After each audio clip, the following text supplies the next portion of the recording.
Without further ado, if I could have Roxanne come up here.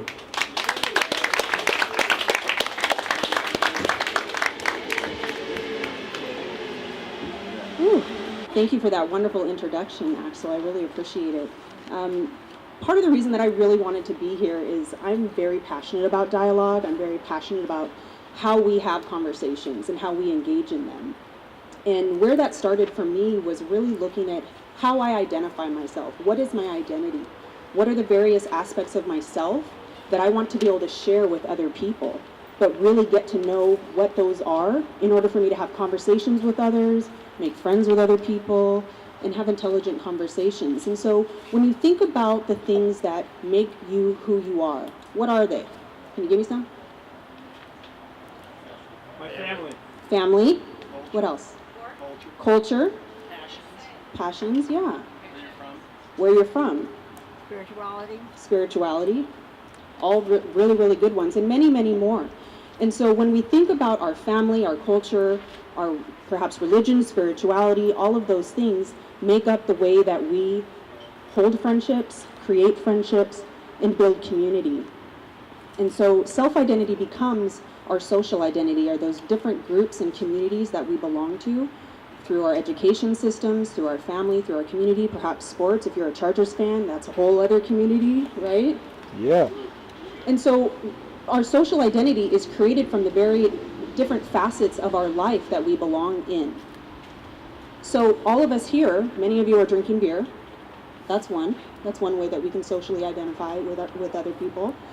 And so each of you, as you were wandering around, checking out the raffle, checking out what you wanted to do, were participating in dialogue around different kinds of conversations, whether it was the beer, whether it was the raffle, whether it was just typical things that you are experiencing today.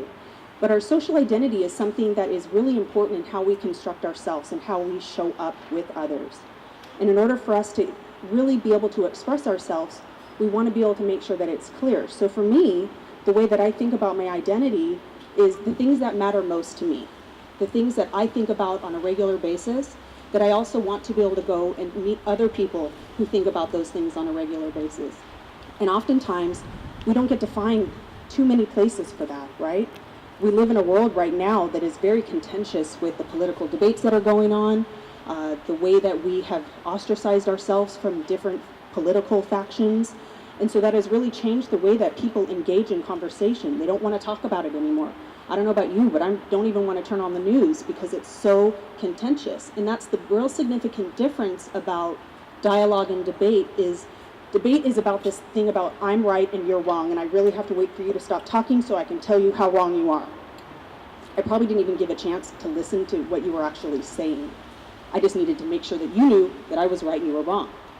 That's not how I engage in conversation.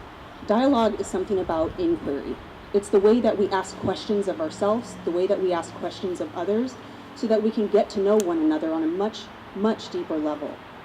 What are the things that matter to us? How do I want to show up in those conversations? Who do I want to be with that might still have a different viewpoint, but is willing to listen to what it is that I have to say, is willing to ask questions so that they can get to know at a much deeper level, why do I think that way? Why do I feel this way about a certain situation? That's where dialogue comes into play. This is an opportunity for us to engage in a space that's really about asking questions. Not necessarily with asking a question and getting an answer, but ask a question that might invite another question, that might invite another question. And so that's how we start to create knowledge collectively, is we pay attention to the things that matter, we ask questions about the things that matter, and we engage with other people about the things that may not necessarily matter to me, but if it matters to you, I might want to know more about it. I want to be able to get to know people on a level that offers you to me. Ultimately, you are my mirror. So the way that I project my identity is how I'm also going to see you.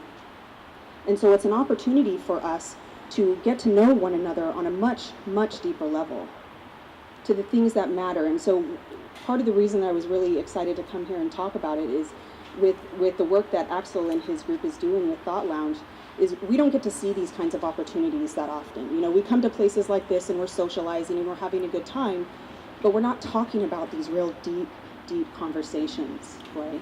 It's typically not what you want to do when you're going out and enjoying a beer.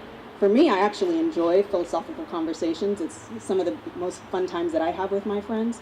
But the beauty that Thought Lounge offers is these real spaces for authentic dialogue, these real opportunities for people to practice having different kinds of conversations so that we get past the surface level stuff, right? Because that's not really who we are. The stuff that's on the surface when you're having simple conversations, sometimes that doesn't really afford us the opportunity to get down to who Roxanne is. Who am I being in the world? What are the things that I'm grappling with? What are the things that bother me that I want to be able to talk about or get to know more about? And who are some of the people that I might be able to engage that are experts in that?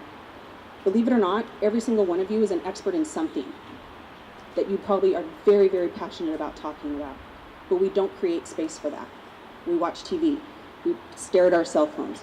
We create identity in social media that may necessarily not be us and who we are when you are in a physical space, but it's the way that we have created identity. So the beauty of what Thought Lounge offers is an opportunity to have those deeper thinking conversations. How can we collectively start making changes in the world if we're not creating spaces for that conversation? Now, I'm a fan of social media. I'm probably on Facebook every day. Just started building up my Twitter, so shameless plug, you can follow me. And that really is another place for us to have different kinds of conversations, but it is different when you're engaged with someone across the table, in the same room, really getting to know that person and asking questions that really matter. Really getting to the heart of what really matters in this community. What matters to you about the people that you surround yourself with? What matters to you with the people in your family, the people that you work with, the students that you take classes with? What does it take for us to get to an authentic place? It takes vulnerability. It takes opening up, right?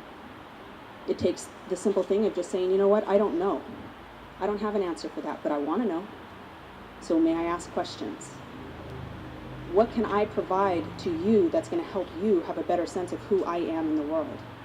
And so Thought Lounge creates those opportunities for students. Truthfully, I wish we could actually take that down to a much younger level. I feel like if we taught people how to actually communicate in elementary school, we'd be at a much different place now. If we taught people how to think about identity development and identity construction at a much younger level, we wouldn't be as crazy as we probably are as adults. Just my thought. Just my thought. I've had some really powerful conversations with 10-year-olds. 12-year-olds who are just so completely authentic because they're not blocked by these, obstacles that we as adults have created for ourselves. Because we're just not sure if other people want to see us that way, so we kind of just hide it. Thought Lounge and dialogue matters. Our thoughts matter, but not just internally to us. It matters when you are able to share that with the people who matter most to you, because that's what allows for that deeper connection, the deeper understanding, and starts to build a different kind of character, a collective community around conversation, around dialogue, where we can start to pay more attention to the people who love us and affords us the opportunity to love them more. So that's what I have to offer you. And thank you so much for the work that you do, and I'm very excited to hear more from Axel. And if you have questions for me later, I'll be here. Thank you.